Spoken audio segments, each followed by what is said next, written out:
Hello Widget Watchers, welcome back to another video.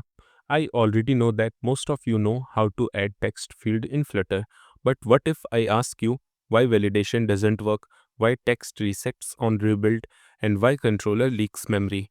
So stay tuned in this video because today we are going to make a proper discussion about text field. So first let's create the most basic text field. So come inside this center widget and here add a text field. Now if you save the code and run the application, then you can see here I can type. Looks perfectly fine. But here is the first problem. I have no access to the text. User types and the app knows nothing. So to fix this issue, what you can do, you can make use of onChanged property of this text field. So here add the onChanged and this will give us the value, like whatever value user has typed in the text field. So here add that value and then here add the curly braces and we will print this value. Now if you save the code and run the application, then you can see here whatever I'm typing in the console, we are getting the same thing. Like let's say I have typed widget and here we get widget. Now this works, but this approach has a hidden issue. If this widget rebuild, in that case, I lose control over the value. I cannot pre-fill text, I cannot clear it properly, and business logic inside UI is bad design, right? So let's do one thing. Let's create a new property to handle all these cases. And the property is controller. Basically, we will create a controller that will handle all the cases for our text field. So first come above here and here create a new variable as text editing controller and name it as name controller. And then here add the text editing controller so that this our name controller is initialized. Okay, now come inside this text field and from here remove this onChanged property because now we don't need this. And instead of this, here as the controller and then assign the controller to the name controller. Then apart from this, let's also create a button. So do one thing, wrap this text field inside a column widget. Then here create a elevated button and for child, here give the text widget and say click me, and for its on click, here add the print value in which we will simply print the text, right? So here add the print, then name controller and then dot text. It's perfectly fine. Now let's save the code and run the application. Then you can see here I have typed widget and now if I tap onto this button, then we are getting our text value here. It's perfectly fine. This is a stateful input and this is how real app works. Now let me show you a mistake I see all the time. What if you created the controller inside the build method instead of the state class, right? So copy this line of code and add inside this build method. Now it looks completely harmless, right? But that is completely wrong. Whenever the state of our application is going to change, then this controller will be reinitialized and whatever value it's storing, that will be completely gone. This is why text randomly get resets. So keep this thing in mind. Never add the controller inside the build method. Now let's talk about that why memory leak is happening when we are using text editing controller. So the reason is that controllers internally adds listener, and whenever we are initializing controller, we need to dispose the controller inside this dispose method. So keep this thing in mind that in large application, when we have multiple text field or we have multiple controllers, in that case, make sure to dispose the controller inside this dispose method. Now let's talk about the styling text field because right now it's not usable and it's not looking good. So what we can do inside the text field, we can add the decoration parameter and then we can make use of input decoration. Now inside input decoration, we have various properties to add, like we can add the hint text, label text, borders, and a lot of things. So now let's try to add them. So inside this input decoration, here first add the label text property and let's give the value as name. Now save the code and you can see we have this name label. Now here add the hint text property and here add the string as enter your name. So this hint text will only appear until you didn't add any value in your text field. Like for example, right now you can see here in the text field we have this enter your name thing.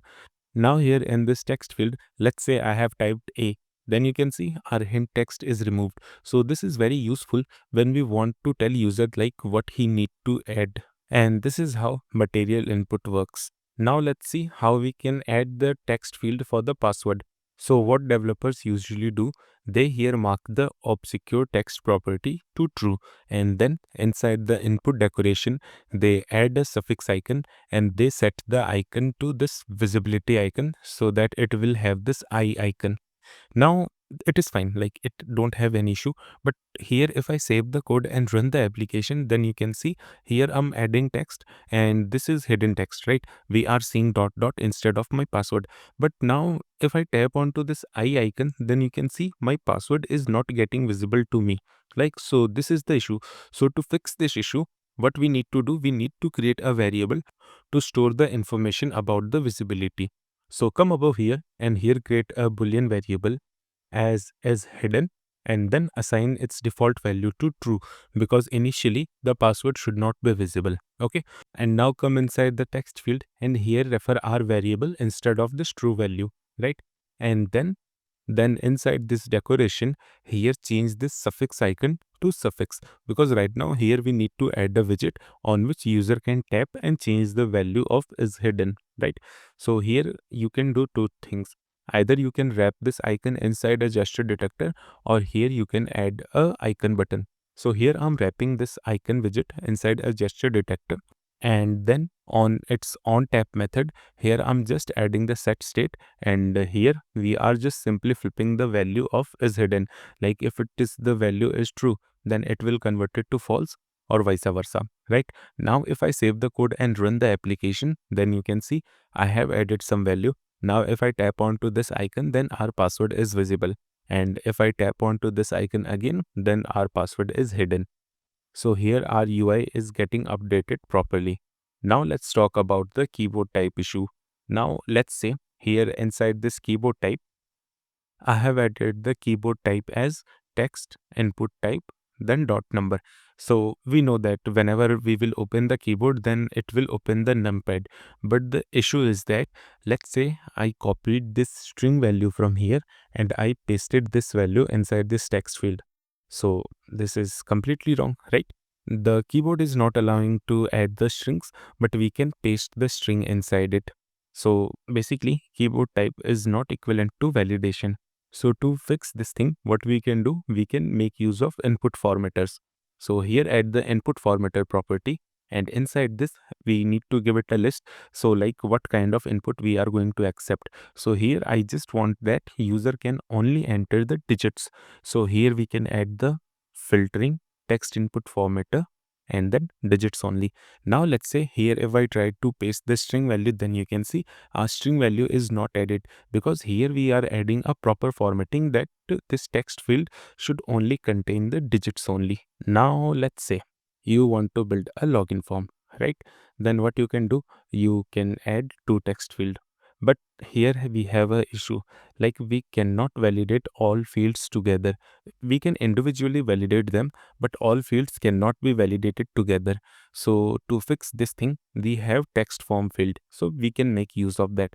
So here remove all this code and here add the text form field, and then inside the validator we will get a value, like whatever user have entered value inside this text form field, we will get this value, right? So here we have getted that value.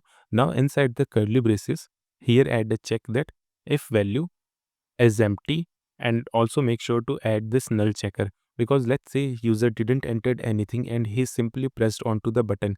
In that case, the value will be null, like user didn't entered anything. So if this text field is empty, in that case from here we are going to return required error. Okay, then from here return the null, like if this condition is not true, right? Now you can see it's look perfectly fine, but validation will never work here, because text form field without form is completely useless.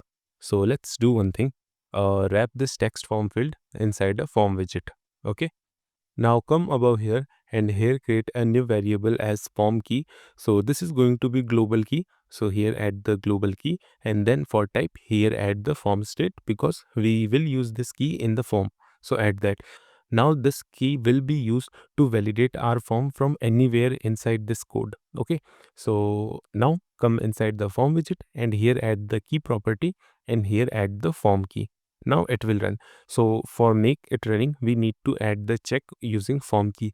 So come inside the on pressed method of this elevated button and from here remove this code and here add a condition that if form key dot current state, like the current value whatever entered in the text field on which we want to perform validation.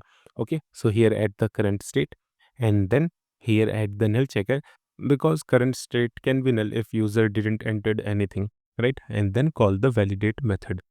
Now if you save the code and run the application, then you can see I haven't entered anything in the text field.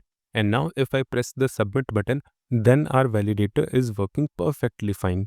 And one more thing, that now this validation only works when we are tapping onto this button. And to call the validate method, you always need to call this validate method on this form key so that our validator method always run. Now you can argue that when to use text field or when to use text form field, right? So I'll tell you a simple thing, that like whenever you are using search bar or chat input, always use text field, because there we only have a single text field. And when you are using login form, sign up form or settings form, always use text form field, because there we have multiple text field. On those multiple text field, we always need to run validator to check if the text fields are empty or not empty. Okay, so to summarize, today we have learned text field, fixed state issues, avoided memory leaks, understood why validation fails, and built forms the right way. So this is how real Flutter apps are built. In the next video, we are going to see that how basic navigation is work in Flutter, like navigator.push method, .pop method, and these things. So if you enjoyed this video, then please give a like and subscribe to Widget Wisdom, and I'll see you in the next one.